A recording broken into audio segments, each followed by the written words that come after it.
introductory speech for Pete. Since the day Pete moved into North Brunswick in 1964 and joined the Linwood Junior High School band, we became fast friends. He became the third member of our Bugler's Holiday Trumpet Trio, and we were connected ever since. As we moved from junior high school into New Brunswick High School, Pete's unbelievable ability to listen to a recording and be able to copy every part of the recording note perfect began to develop.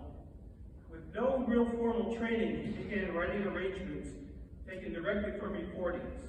Pete was 100% music all the time. Hanging out with Pete as junior high school and high school kids, we would walk to Corvettes and hang out in the record department for an entire afternoon, or just go home and listen to the Chicago Symphony or the Count Basie Band. One of the many Pete stories I have that I can say publicly,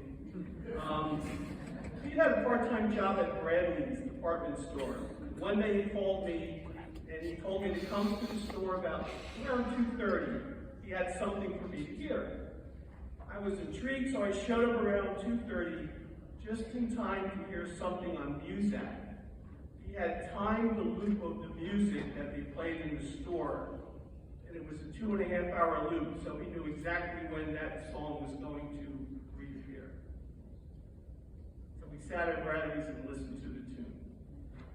Upon graduating high school, Pete attended Newark State College, now Kane University, and it was there that Pete's talents really blossomed.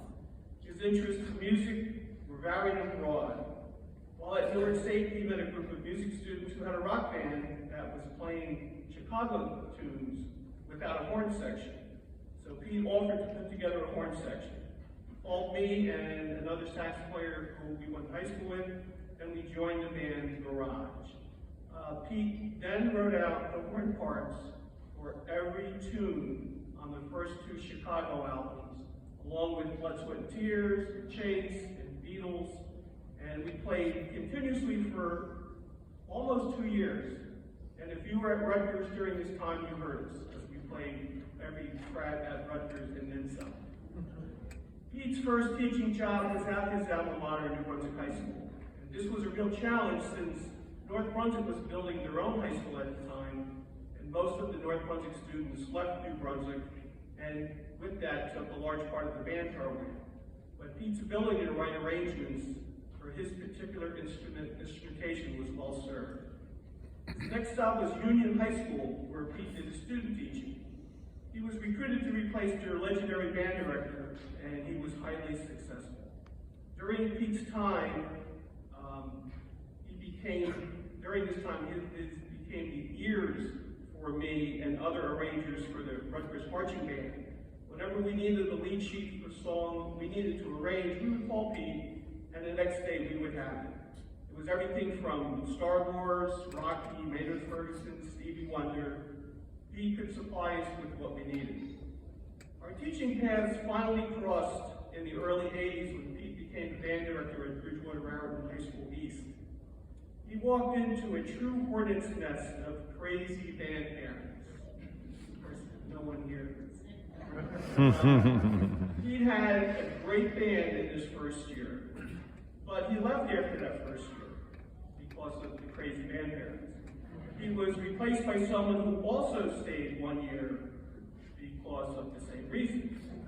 I was approached to take the job, and they told me that I would take the interview just to tell Bridgewater that they were crazy, which I did, and they still hired me.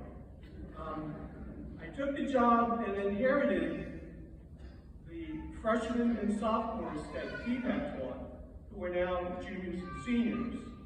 And because of the great teaching Pete did with those children, the Bridgewater Raritan High School East Jazz Band won the state jazz competition that year. And when the students knew of my relationship with Pete, they told me to make sure I told Pete that he also won the state jazz competition. Pete then went to St. Thomas Aquinas High School in Edison, and eventually ended up at Manalapan High School, where he taught all of the bands, chorus, theory, and anything else that came along.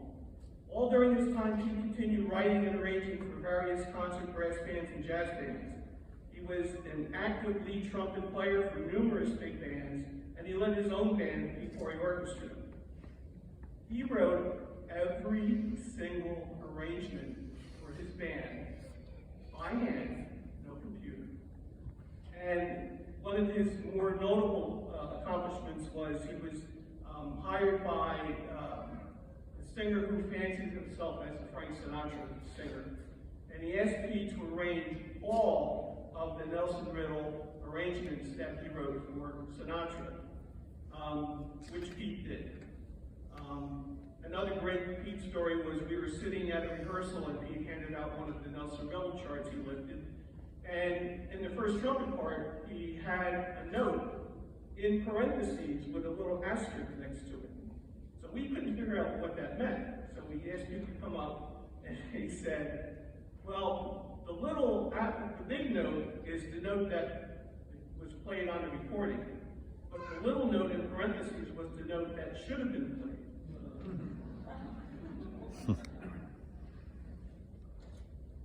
He retired early due to various illnesses, but he kept on arranging and playing as much as he could. Before the pandemic hit, he had asked me to help him plan a big band concert featuring the music of Stan Kenton and Maynard Ferguson. Then the pandemic hit, and the rest is history. Life for Pete was family and music. And if you were a close friend, you would receive musical gifts. So for my birthdays, he would, instead of sending a card, he would send me an arrangement. So in August 13th, 2017, he gave me the arrangement of Fly Me to the Room that Quincy Jones wrote for the Count Basie and Sinatra. That was my birthday present. I have a file of birthday presents. I could probably go on the road with this birthday present. Pete was the epitome of what a music teacher should be, 100% student-centered. Not concerned with what other colleagues may think. It was always what was best for his students. And he is the personification of my favorite mantra that I tell all of the student teachers I supervise. It's not about you. It was never about you. It will never be about you. I present my BFF, Pete Korey, for induction. Thank you.